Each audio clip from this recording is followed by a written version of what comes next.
Assalomu alaykum, hurmatli kuzatuvchilar. Ushbu fikrlar sizningcha to'g'rimi? Qani, Men yaxshi sotuvchiman dedingiz-da, yaxshi sotuvchi qanday bo'lishi kerak sizning nazdingizda? Kecha bitta psixolog keldi. Psixologiyani so'rashyaptiki, siz o'zingizni yaxshi sotuvchi deb bilasiz. Yaxshi sotuvchi sizning nazaringizda qanday bo'lishi kerak? Endi bunga berilgan javob: kecha mening oldimga bitta psixolog keldi. qaysi kitobdan o'rgansam bo'ladi dedi. Yo'q, psixologiyani kitobdan o'rganmaysan dedim. Psixologiya uchun menga bir kitob maslahat bering deyilganda, yo'q, psixologiyani sen kitobdan o'rganmaysan. Hayotdan o'rganasan dedim. Nimadan o'rganish kerak ekan boshini eshitamiz. Eng yaxshi psixologlar bilib olinglar, taksistlar, vinovodkada ishlaydigan insonlar bo'ladi. Ana bo'lsa. Endi tasavvur qiling. Men psixologiyani o'rganmoqchiman. Chiqib taksistlik qilishim kerakmi yoki vinovodkada ishlashim kerakmi? Yo'q. Bu narsani tushunaylik-da. Psixologiya bu taksistlar va deganlarning ishi emas. Bitta eshitganman, vinovodkada ishlagan, shunda ko'zingizga qaraydi, cho'mchagingizda qancha pul bor, qancha ko'tarishingizni ham biladi. Nima uchun? Uni oldiga juda ko'p odamlar keladi.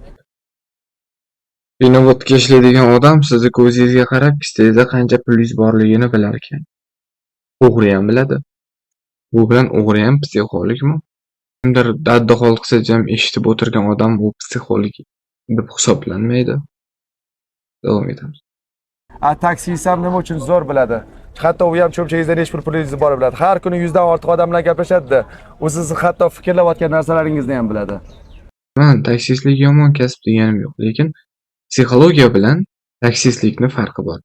Kimlarni qanaqadir gaplarini eshitib o'tirish yoki unga o'zini hayotiy tajribalaridan gap o'rgatish, tushuntirish, u uni psixolog deb bilishga olib kelishi bu juda xato narsa. Psixologiyani o'rganish uchun kamida 4 yil umr sarflanadi va psixologiyani 10 dan ortiq turi bor. Bolalar psixologiyasi, nevropsixologiya.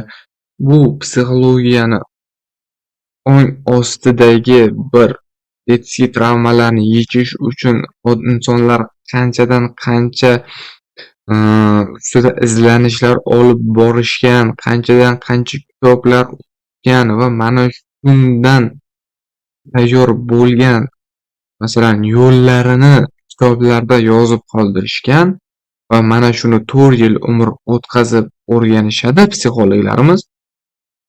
Lekin bu yerda bu akamiz psixolog, bu aroq sotuvchilar. Kimga qanday? Hayotdan olsang ta'lim bera olmaydi hech bir olim. Anaqa ilmdan yuksakroq joylari bor, praktika. Bu gaplarga qo'shilaman. Hayot, tarbiyachi, oq-qorani hamma narsani. Menda praktikam ham ko'proq bo'lgan, shunga sababchi. Haqiqatan agar odam Endi savol berilganida siz o'zingizni yaxshi sotuvchi deb bilasiz, yaxshi sotuvchi qanday bo'lish kerak dedilar. Bu kishi menga psixolog kelganda deb boshladilar. Demak, misol keltirdilar. Men unga hayotni misol keltirdim. Xo'p, menda ham yaxshi sotuvchi bo'lishimga hayot, ya'ni praktika sabab bo'lgan deb o'rtaga buni qo'shdilar. Endi bir-birini bog'liqligiga qanchalik juda uzoq bog'liqligi bor, lekin juda uzoq. Ketdik. kitob ham foydali, lekin praktika ko'proq samara beradi. Ana shu nima deydi, praktikani oshirish uchun sizga bazaviy ilm kerak. Bazaviy ilmni qayerdan olasiz? Xuddi sizga dasturchi kerak, 24 yosh atrofida bo'lish kerak, kamida 25 yillik ish staji bor bo'lish kerak degan narsa bo'ldi. Boshlang'ich tushunchani olmasdan kimga qanday maslahat bera olasiz? Savol. Boshlang'ich tushunchani albatta kitobdan olasiz.